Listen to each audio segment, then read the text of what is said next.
Hey guys, this is Miss Brandy here from the Hillview Branch Library of the Bullitt County Public Library System, and today we are going to make tea bombs. So what we're going to need is we're going to need tea, we're going to need sugar, we're going to need water.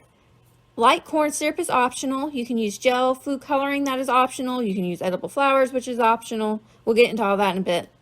You're going to need somewhere to cool it and somewhere to heat it, and you're going to use silicone mold to make it in. Okay, let's go ahead and jump into this.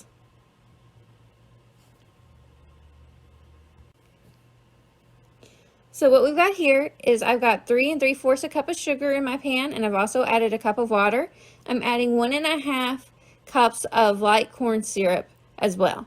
And then we're going to stir that all together. If you don't want to use the light corn syrup, you don't have to. You can do 2 cups of sugar to 1 cup of water, or any variation of that, just 2 times the amount of sugar to water. And it works basically the same way. I didn't have a preference over which way I did it. This is also where you can stir in any gel food coloring, any gel food coloring you have.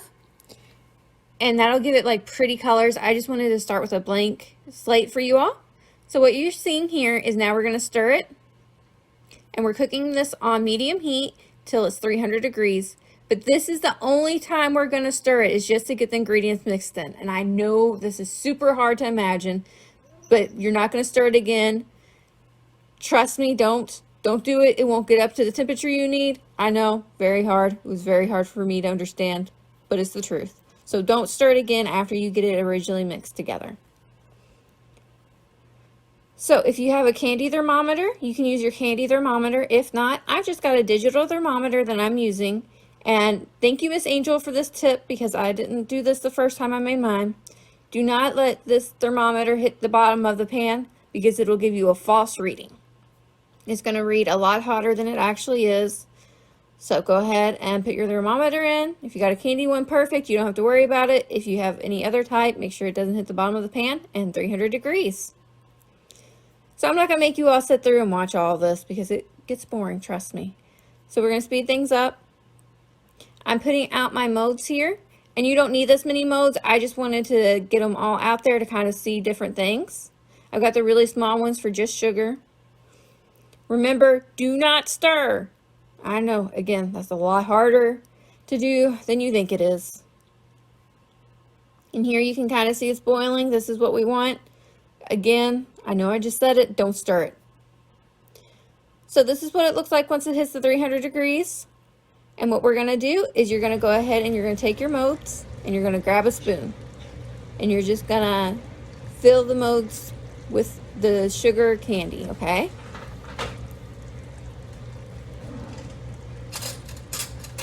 So I'm grabbing a spoon. Here we go. And you want to do this fast because once it hits this temperature, it hardens quickly.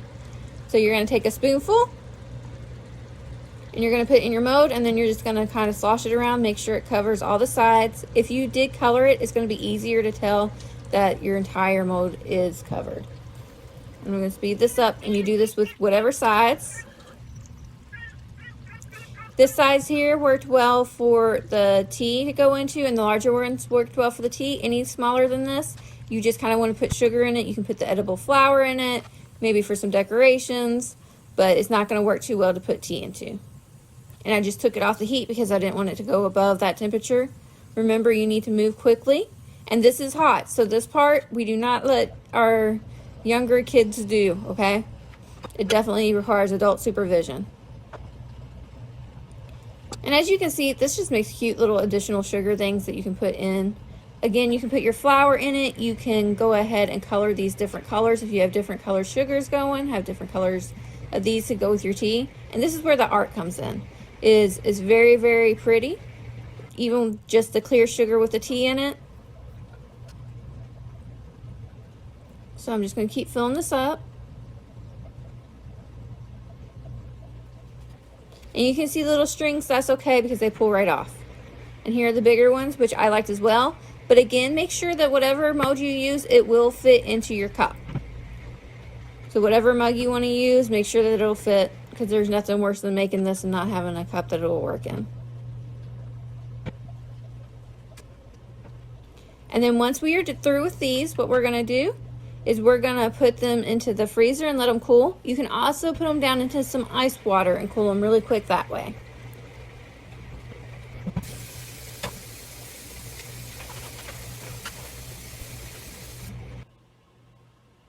So we're gonna let them cool.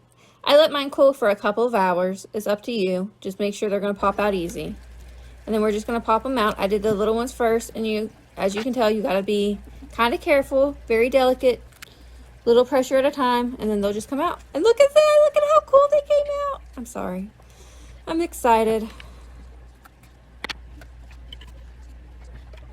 And if you watch the hot chocolate bombs, I will say this one's a lot easier. And then you're just gonna add your tea, follow the instructions on your tea bag. You can also put in tea bags. And then I have a little bit of extra sugar warming up on the side to seal it with.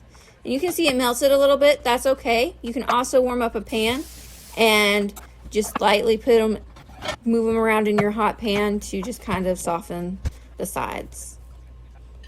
And I'm gonna keep doing that. I used about 2 tablespoons of tea. Again, just follow your bag directions. You can see them all. This is where you can also put the edible flowers in. And get whatever tea you like. I use tiramisu, just something fun. I like to try different flavors. I also like grape, blood orange, so just pick your favorite flavors. And as you can see, some of them warped a little bit because my sugar got too hot on me and I let them set too long. So if you're gonna have them out, I would suggest putting them in the freezer. But look, you're still able to mold them around and they still look really, really cool. Still tea bombs.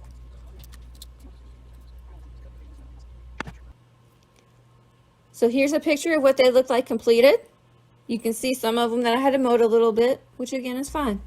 The more practice you do, the better you're gonna get. So here I just added my tea bomb and then I'm adding the water with it. And you're gonna see it explode. And just again, follow directions on your tea bag of how hot to use your water. And this is the final product. Are you all ready to watch it? Make sure if you do loose leaf tea, I have a strainer in this. Make sure you do strain it. But you can see it's gonna go through the strainer.